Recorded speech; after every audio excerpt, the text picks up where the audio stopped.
కొంతమంది నిర్మాతలు వివాదాలలో ఉండకూడదని ఎంత ట్రై చేసినా కూడా వాళ్ళ టైం అస్సలు సహకరించదేమో. వాళ్ళు మైక్ పట్టుకుంటే ఆటోమేటిక్ గా కాంట్రవర్సీలు నడుచుకుంటూ వచ్చేస్తాయి. ఆ లిస్ట్ లో అందరికంటే ముందు ఉండేవాడు సూర్యదేవర నాగవంశీ.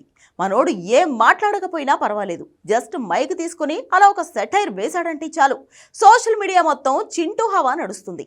ఆ మధ్య junior NTR war 2 pre release event లో వంశీ చేసిన కామెంట్స్ సినిమా ఫలితం మీద కూడా ప్రభావం చూపించాయి.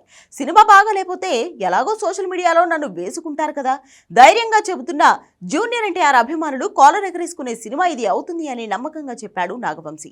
ఆయన చెప్పింది మైండ్ లో పెట్టుకుని థియేటర్కు వెళ్లిన జూనియర్ ఎన్టీఆర్ అభిమానులు దారుణంగా మోసపోయారు. సినిమాలో ఎన్టీఆర్ హీరో అనుకుని వెళ్తే నెగిటివ్ షేడ్స్ ఉన్న క్యారెక్టర్ ఇచ్చారు. ఏ విషయం తెలిసి కూడా అంచనాలు పెంచడానికి ఉన్నది లేనిది చెప్తావా అంటూ నాగవంశీని ఓ రేంజ్ లో ట్రోల్ చేశారు నందమూరి అభిమానులు.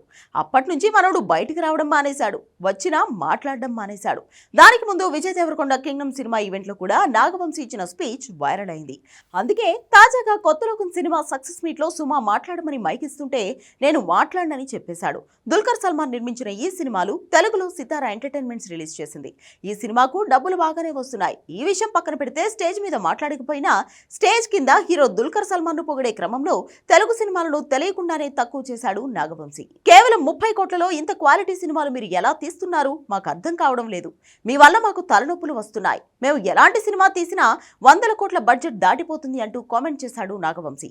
ఇంటర్నెట్ లో ప్రతివాడు దుల్కర్ గారు 30 కోట్లు ఖర్చు పెట్టి 300 కోట్లు కలెక్షన్ సినిమా చేశారు, తెలుగు వాళ్ళకి చాతకాట్లేదు ఇలా తీయడం అంటున్నారు మమ్మల్ని. అంటే తెలుగులో తక్కువ బడ్జెట్ తో క్వాలిటీ సినిమాలు రావడం లేదా నాగవంశీ అంటూ సోషల్ మీడియాలో ఈయన మీద నెగిటివిటీ మొదలైంది. హనుమాన్ సినిమా బడ్జెట్ 25 కోట్ల లోపే, కానీ దానికి క్వాలిటీ ఎలా ఉంటుందో ప్రత్యేకంగా చెప్పాల్సిన అవసరం లేదు.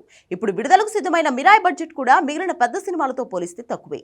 అది కూడా అదిరిపోయే క్వాలిటీతోనే వస్తుంది. మీకు బడ్జెట్ కంట్రోలింగ్ చేతకాక మిగిలిన అన్ని తెలుగు సినిమాలను ఎందుకలా అంటున్నారు? పక్క హీరోల ముందు మన ఇండస్ట్రీ పరువు ఎందుకు తీస్తున్నారు అంటూ నాగవంశీని ట్రోల్ చేస్తున్నారు.